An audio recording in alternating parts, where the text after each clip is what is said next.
بے شک میں نے تو اپنے چہرے کا رخ کر لیا ہے اس کے لیے جس نے آسمانوں اور زمین کو بنایا ہے یکسو ہو کر، اور میں مشرکین میں سے نہیں ہوں۔ اس میں حنیفن کا لفظ جو ہے وہ انڈر لائن کیجیے، وجہ تو چہرے کو کہتے ہیں۔ سو مطلب یہ ہے یہاں پہ کہ تمام معبودان باطلہ سے کٹ کر بالکل یکسو ہو کر، حنیفن کا مطلب ایک تو حق کی طرف مائل ہونا بھی ہے، اور دوسرا مطلب اس کا ہے وداؤٹ ڈسٹریکشن، کسی چیز پہ کانسنٹریٹ کرنا۔ تو کس کی طرف میں نے اپنا رخ کر لیا ہے؟ اس ذات، اللہ کا نام نہیں لیا ابھی بھی، دیکھیے کسی بھی آیت میں ابھی تک ہم جہاں پڑھ چکے ہیں میں اللہ کا نام لے رہی ہوں، لیکن حضرت ابراہیم نے نہیں لیا ابھی تک اللہ تعالیٰ کا نام۔ ربی ربی رب کہہ رہے، یہاں پہ بھی کہا للذی، اس کے لیے جس نے پیدا کیا۔ تو اس ہستی یا ذات کی طرف جو ان آسمانوں اور زمین کو بنا کر خوبصورتی سے پرفیکٹ بنانے والی ہے۔ فاتورا کا مطلب ہے، یعنی ایک تو فاتورا کا مطلب میں آئے گا کہ جیسے ہوتا ہے نا کارو کرنا، نا کسی چیز کسی مٹیریل سے کارو کرنا اور پھر اس کو پرفیکٹ کر دینا، دونوں پروسیس آئیں گے اس کے اندر فاتورا کے اندر۔ میری بنانا، اس کا نقشہ بنانا یوں کہہ دیں، یہ کیا صورت گری کرنا اور پھر اس کو پرفیکٹ بنانا۔ اور یہ ویسی بات ہے جو البقرہ میں ہم نے آیت نمبر 131 میں پڑھی تھی، کون سی؟ انی وجہت وجہی للذی، یہی آیا نا اس صورت میں۔ وہاں پہ ہم نے کیا پڑھا تھا حضرت ابراہیم علیہ السلام کے بارے میں؟ البقرہ 131، اذا قال ربہ اسلم، جب اس کو اس کے رب نے کہا اسلم، فرما بردار ہو جا، قال اسلمت لرب العالمین، اس نے کہا کہ میں رب العالمین کے لیے فرما بردار ہو گیا۔ تو وہاں پہ لفظ آیا تھا اسلمت، میں فرما بردار ہو گیا، میں نے اپنے آپ کو سبمٹ کر دیا، ٹوٹل سبمٹ کر دیا۔ اور یہاں پہ جو لفظ ہے وہ ہے وجہتو، میں نے اپنے چہرے کا رخ کر لیا۔ تو یہ دونوں ایک ہی مضمون کی نشاندہی کر رہے ہیں، یعنی میں نے تو اپنے آپ کو اس ذات کے حوالے کر دیا جو آسمانوں اور زمین کو کریٹ کرنے والی ہے۔ میں کبھی بھی مشرکوں میں سے نہیں تھا، یعنی ابراہیم علیہ السلام نے کبھی بھی شرک نہیں کیا، کیونکہ جو آفاقی نشانیوں پر غور کرتا ہے وہ فطرت سلیمہ اور عقل سلیم کی روشنی میں خالق تک ضرور پہنچ جاتا ہے، پھر اپنا مقصد بھی پہچاننے کی کوشش کرتا ہے۔ اب آگے دیکھتے ہیں کہ کیا ہوا۔ اب یہ تو ابراہیم علیہ السلام کی طرف بات ہوگی، اب دیکھتے ہیں کہ قوم کا کیا ری ایکشن آیا۔ وَحَاجَّهُ قَوْمُهُ، اور جھگڑا کیا اس سے اس کی قوم نے، یعنی حاجہ یہ آیت کا ایک حصہ ہوگا، اور دوسرا حصہ ہوگا قَالَ أَتُحَاجُّونِي فِي اللَّهِ وَقَدْ هَدَانِ، اس نے کہا کیا تم مجھ سے اللہ کے بارے میں جھگڑتے ہو حالانکہ بے شک اس نے مجھے ہدایت دی، یہ دوسرا حصہ۔ اور تیسرا کیا ہوگا، وَلَا أَخَافُ مَا تُشْرِكُونَ بِهِ، اور میں نہیں ڈرتا جن کو تم اس کے ساتھ شریک ٹھہراتے ہو، إِلَّا أَن يَشَاءَ رَبِّي شَيْئًا، سوائے اس کے کہ میرا رب ہی کوئی چیز کچھ اور چاہے۔ وَسِعَ رَبِّي كُلَّ شَيْءٍ عِلْمًا، میرے رب نے ہر چیز کو اپنے علم کے اعتبار سے گھیر رکھا ہے۔ افلا تتذکرون، کیا تم نصیحت نہیں پکڑتے؟ تتذکرون کو بھی انڈر لائن کرنا ہے۔ سو پہلا حصہ وحاجہ قوم، اور اس کی قوم نے اس کے ساتھ جھگڑا کیا، یعنی ڈبیٹ کی، حاجہ کا مطلب ہوگا ڈبیٹ کی، مجادلہ کیا، آرگیومنٹ کیا، اپنے دلائل دے کر ابراہیم علیہ السلام کو دبانے کی کوشش کرنے لگے ان کی قوم کے لوگ۔ کیا آرگیومنٹ کیا ہے کہ تم نے ہمارے معبودوں کا انکار کر کے اپنا راستہ الگ کر لیا، اب تم پر ان کی نحوست پڑے گی، تم آفات کا شکار ہوگے، تم پہ مصیبتیں آئیں گی، تم برباد ہو جاؤ گے۔ یہ کیوں کر رہے ہیں؟ کیونکہ عقلی طور پر تو ابراہیم علیہ السلام کے دلائل کے سامنے بالکل زیر ہو چکے ہیں، ہینڈز اپ، تو اب فیلسیز کر رہے ہیں۔ فیلسیز کیا ہوتی ہیں؟ ڈسکشن کو اس کے اصل رخ سے موڑ کر کہیں اور لے جانا۔ ٹھیک ہے، ڈسکشن کو اپنے اصل رخ سے موڑ دیا نا، جواب تو کوئی نہیں تھا نا، اب کسی اور طرف لے کے جا، اس کو فیلسی کرنا کہتے ہیں۔ ابراہیم علیہ السلام کو ڈرانے دھمکانے کی کوشش کر رہے ہیں کہ شاید اس طرح یہ حربہ ان کا کام آ جائے اور وہ اپنی قوم کے راستے پر واپس آ جائیں، لیکن ابراہیم علیہ السلام کیا جواب دیتے ہیں ان کو؟ دوسرا حصہ قَالَ أَتُحَاجُّونِي فِي اللَّهِ وَقَدْ هَدَانِ، اسے کہا کیا تم مجھ سے جھگڑتے ہو اللہ کے بارے میں جس نے بے شک مجھے ہدایت دے دی ہے۔ قد ہدان، ایک بات نوٹ کریں کہ آیت نمبر 74 سے 79 تک، جو ابھی اس سے پچھلی آیت ہم نے پڑھی ہے، ابراہیم علیہ السلام نے ربی کا لفظ استعمال کیا ہے، جیسے پہلے بھی ذکر ہوا، اللہ کا نام نہیں لیا، یہاں پہ پہلی مرتبہ اللہ کا نام لے رہے ہیں۔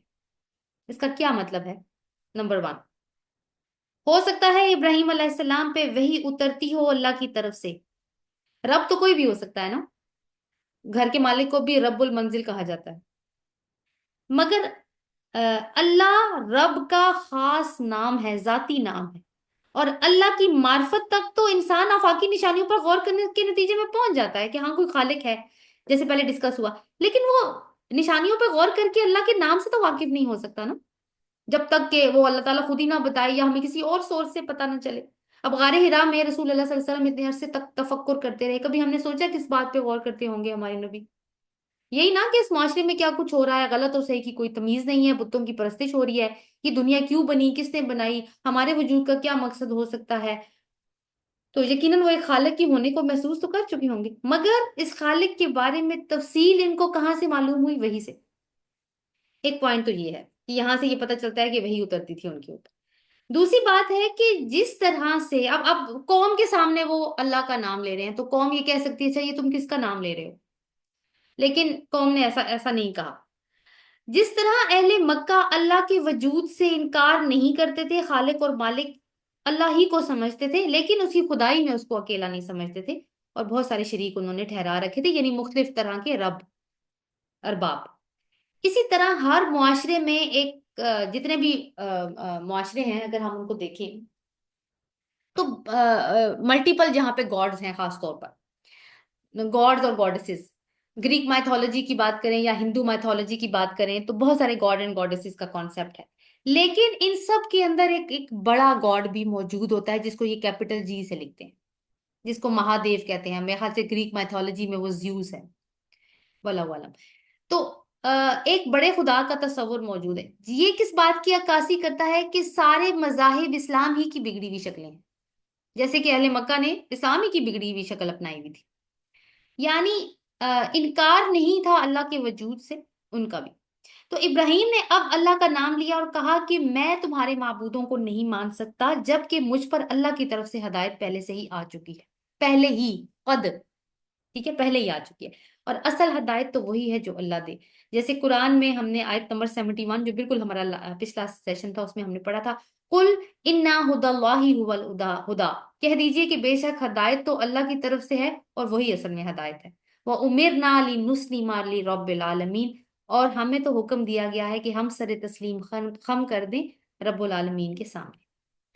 آگے کیا ہے جی وہاں پہ، وَلَا أَخَافُ مَا تُشْرِكُونَ بِهِ، اور میں نہیں ڈرتا جن شریکوں کو اس کے ساتھ، جن کو تم اس کے ساتھ شریک ٹھہراتے ہو، الا ان یشاء ربی شیئا، یہاں تک کہ اللہ ہی یعنی سوری یہاں تک کہ میرا رب ہی کوئی چیز اور چاہے. یعنی میں ان تاروں، چاند اور سورج سے نہیں ڈرتا کیونکہ یہ تو مخلوق ہیں، وہ مجھے کوئی نقصان نہیں پہنچا سکتے جب تک میرا رب بھی ایسا نہ چاہے. یعنی نفع اور نقصان رب کے اختیار میں ہے. اور یہ بات حضرت ابراہیم اللہ پر توکل کرتے ہوئے کہہ رہے ہیں. سورۃ اعراف میں آیت نمبر 89 ہے، سورۃ اعراف ابھی ہم نے نہیں پڑھی، اس میں حضرت شعیب علیہ السلام کی زبان سے بھی اسی طرح کے کلمات ادا ہوئے ہیں. میں وہ آپ کے سامنے رکھتی ہوں. آیت نمبر 89 ہے، اعوذ باللہ من الشیطان الرجیم، قد افترینا علی اللہ کذبا ان عدنا فی ملتکم بعد اذ نجانا اللہ منها وما يكون لنا ان نعود فيها الا ان يشاء الله ربنا وسع ربنا كل شيء علما على الله توکلنا ربنا افتح بیننا و بین قومنا بالحق وانت خیر الفاتحین. اگر ہم تمہاری ملت میں پھر لوٹ آئیں بعد اس کے کہ اللہ نے ہمیں ہدایت دے دی ہے تو یہ تو ہم اللہ پر جھوٹی تہمت باندھیں گے.